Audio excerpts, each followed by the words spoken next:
Yeah, one song in a dance hall, I'm like, who this song, Berger?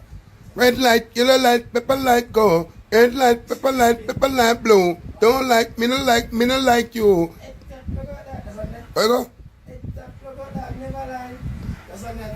And I say, and a red light, pepper light, go. And I say, Born Warren Gladstone Williams on April 24th, 1972, in St. Anne's Bay Hospital, Jamaica, the man the world would come to know as future Fambo entered life in the Garden Parish, the same fertile ground that produced legends like Marcus Garvey, Bob Marley, Burning Spear, and Shabba Ranks. That heritage was never lost on him. Growing up in Parrytown, St. Anne, young Warren felt the weight and the inspiration of those names every day. It is one of my greatest inspirations to know that I am from the same parish as these greats and that I can be like them, he has said. Music ran in the blood. His uncle, Zach Henry of the Astronauts, was a multiple festival song contest winner, and his brother also shaped the young boy's ear and ambition. Even as a child, talent marked him. At around 8 years old, a teacher once woke him in the night to perform at Parrytown Square for a meeting with then Prime Minister Michael Manley. The boy was already known for vibing up a crowd. By his teenage years, after leaving secondary school, he joined a dance group called Crazy Boys, performing at hotels and wherever the work and the food could be found. The real breakthrough came on James Avenue, the North Coast heartbeat of reggae, home to the legendary Jack Ruby, and later to Courtney Cole's Roof International Talent Show. Week after week, Warren showed up with the same song, Kung Fu, inspired by a Jackie Chan movie and complete with its own dance. The infectious Iyal Yahoo hook and the moves carried him to victory at the finals. Courtney Cole was so impressed that he recorded and released the track in 1994 on the Roof International label under the name Future Troubles. Jamaica sang along. The song was pure energy, pure fun, and pure Jamaican swagger.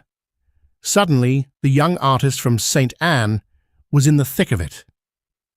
Roof International was a powerhouse at the time, home to artists like President Brown, Jigsy King, Tony Curtis, Little Hero, Brushy One String, and the late Mickey Simpson, with Garnet Silk closely associated.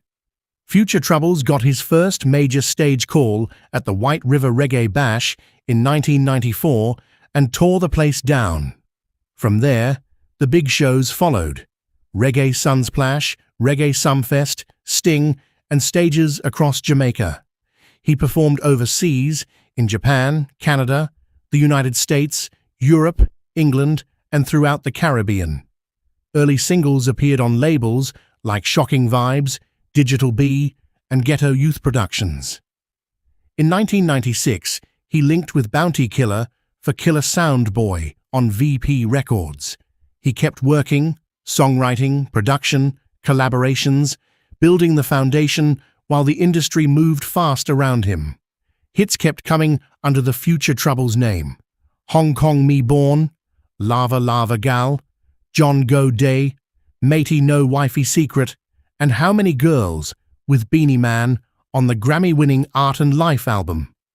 Few artists sustain momentum after a debut smash, but he refused to fade. The road was rocky, the competition fierce, yet the St. Anne energy stayed alive. In 2006, the reinvention arrived. Warren Gladstone Williams became Future Fambo. The new name signaled a fresh chapter.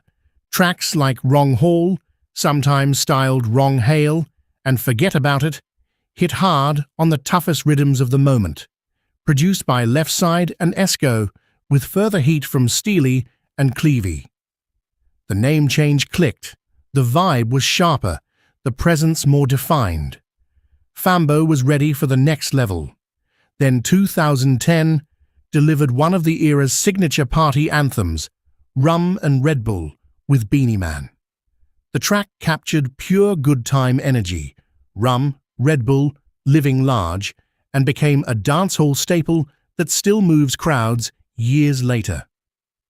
More singles followed on labels, including Freddie McGregor's Big Ship. Collaborations kept stacking. Work with Stephen "The Genius" McGregor, super hype productions, and a steady stream of rhythm cuts that kept him current. The biggest resurgence came in 2015 with Blood Clot Song. The track exploded. It was so massive that Sean Paul, Beanie Man, and DeMarco all jumped on the remix, turning it into a full dancehall event. That kind of star power does not attach itself lightly. Blood Clot Song reminded everyone that future Fambo still commanded the room. Other notable cuts over the years include Puff Puff Pass, Get Drunk, Never Live Your Life a Lie, Wrong Bong, and more recent releases that keep him active on the scene. He has spoken of ambitions beyond music, a clothing line, a record label, a film company, proof that the vision has always been bigger than the next single. Through it all, Fambo has remained a distinctive voice, energetic, street-smart, fun, and rooted in the St. Anne tradition of turning hard times into hard rhythms. He has shared stages and studios with many of the biggest names in the game and built a catalogue that still gets play in parties and on playlists worldwide. In recent years, he has continued releasing music and connecting with fans, even navigating health challenges publicly with characteristic honesty. When it comes to his personal life and wife, future Fambo has largely kept that side private. Public biographies and interviews focus almost entirely on the music, the parish pride, the early talent show wins, the name change, and the hit records. Details about marriage or family are not part of the widely available story. That privacy itself feels consistent with an artist who lets the songs and the stage do most of the talking. What is clear is the long road from Parrytown Square as a child performer to international dancehall stages, a journey powered by relentless work, sharp reinvention, and the unshakable belief that coming from the same soil as Jamaica's greatest gives a man every reason to aim high. From Kung Fu to Rum and Red Bull to Blood Clot Song and beyond, future Fambo's story is pure dancehall. Born in the Garden Parish, tested in the talent shows, reborn with a new name, and still delivering the energy that makes the crowd move. The future, as he once put it, is now, and the music keeps proving it. Please like, share, and subscribe.